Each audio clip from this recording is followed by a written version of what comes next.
Hello friends, welcome back.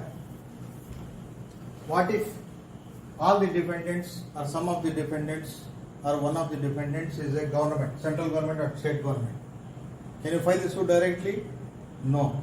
As per section 80, subsection 1 of CPC, you should give a clear 60 days notice to such public officer, public servant representing the state government or central government, like district collector, principal secretary to the government, etc., etc. Okay. No, still, if you feel that with the purpose of this notice, there will be a delay and your client will be deprived of his rights, then you can file a dispense with petition under section 80 subsection 2, requesting the court to dispense with the issuance of 60 days notice to the government in view of the urgency of the suit or in view of the greater loss that is going to be caused to the plaintiff. Okay, then the courts can dispense with such notice, but they will not grant temporary reliefs against the government. And if the court feels that notice is compulsory, then at any stage of the suit, the court can return the plaint under section 80 subsection 3 to comply with subsection 1 of 80 CPC and then to present the plaint again. Okay? You can file suit. Technically, you can file plaint against the government, but you can seek temporary injunction against the private individuals, excluding the government officials in your temporary injunction petition or attachment before judgment, etc., etc. Okay, friends? This is 80. Now, this section 80 relates to government, like district collector, central government, state governments, etc.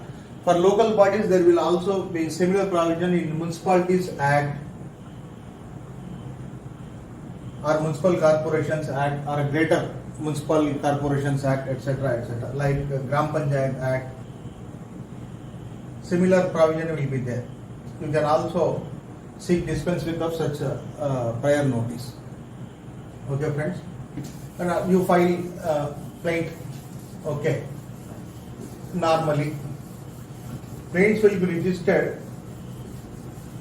My dear friends, plaint will be registered in order.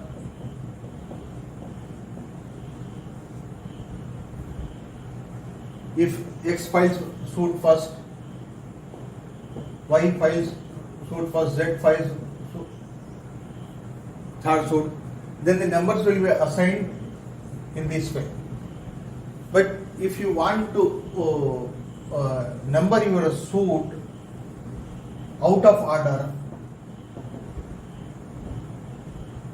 then you need to find an application that is called out of order petition under the provisions of civil rules of practice. Each state has its own civil rules of practice.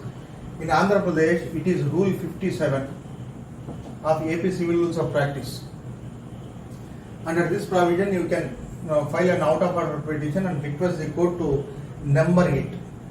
It is, of course, it is up to when there is an urgency only. Otherwise, they will take normally 3 days to number it or to return with objections. Okay, you can file out of order, but the courts will not entertain out of orders, will not allow out of order petitions unless there is an emergency, unless you seek attachment of property before judgment under order 38 Rule 5 CPC or arrest of defendant before judgment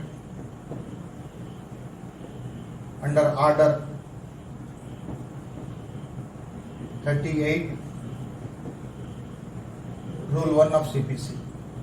Normally, these petitions are filed to attach the arrest of the defendant or the attachment of the suit schedule properties will be made only in execution of decrees. Execution of decrees. When the plaintiff feels that the defendant is going to remove his properties or is going to flee from the jurisdiction of the court, then you can seek these reliefs. When there is a clear intention of the defendant that he is going to delay the decree that is going to be passed against him from execution. In such cases, you can seek attachment before judgment, arrest before judgment, and even the temporary injunctions. Temporary injunctions in respect of immovable properties under Order 39.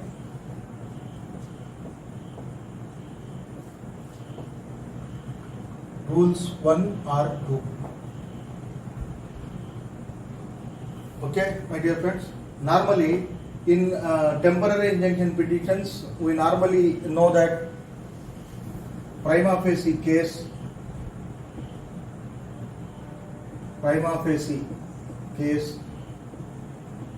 balance of inconvenience,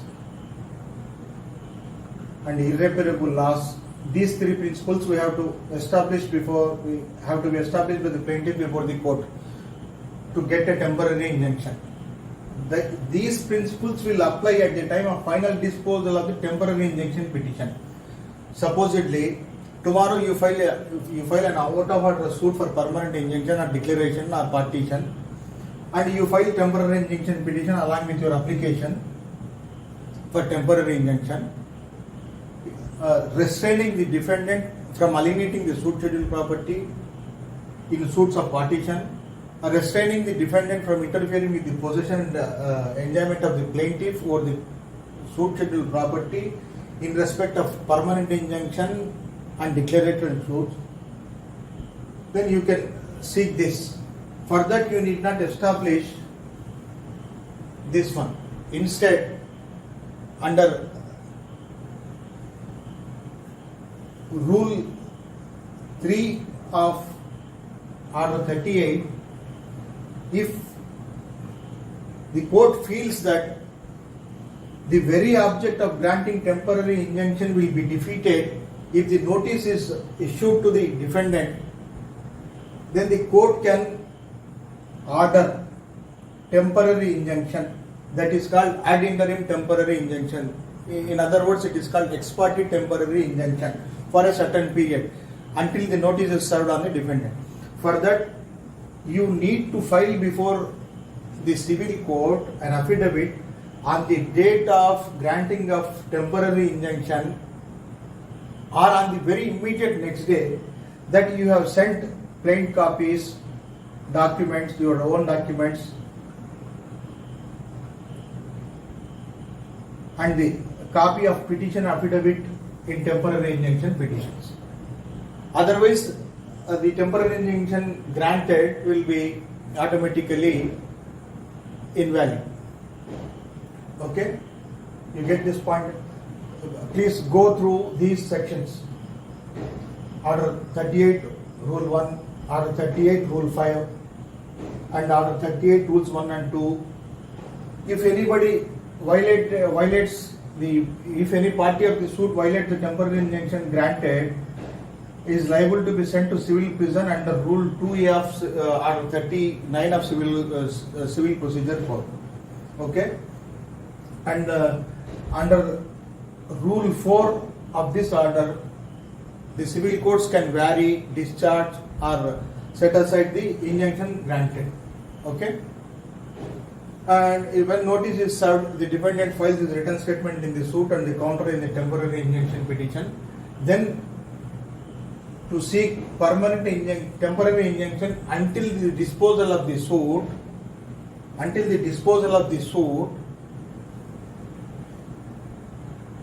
you need to establish these principles in your favor.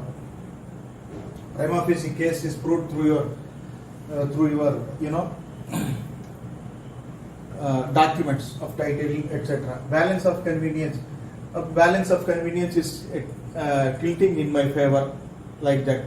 And irreparable loss. If the injunction is not granted to me, I will put to irreparable loss and great injury, which cannot be compensated in terms of money, like that. Okay. These principles you are quite aware. You must have learnt in the college itself. Okay, friends. Go through them. Okay. Okay, see you in the next video.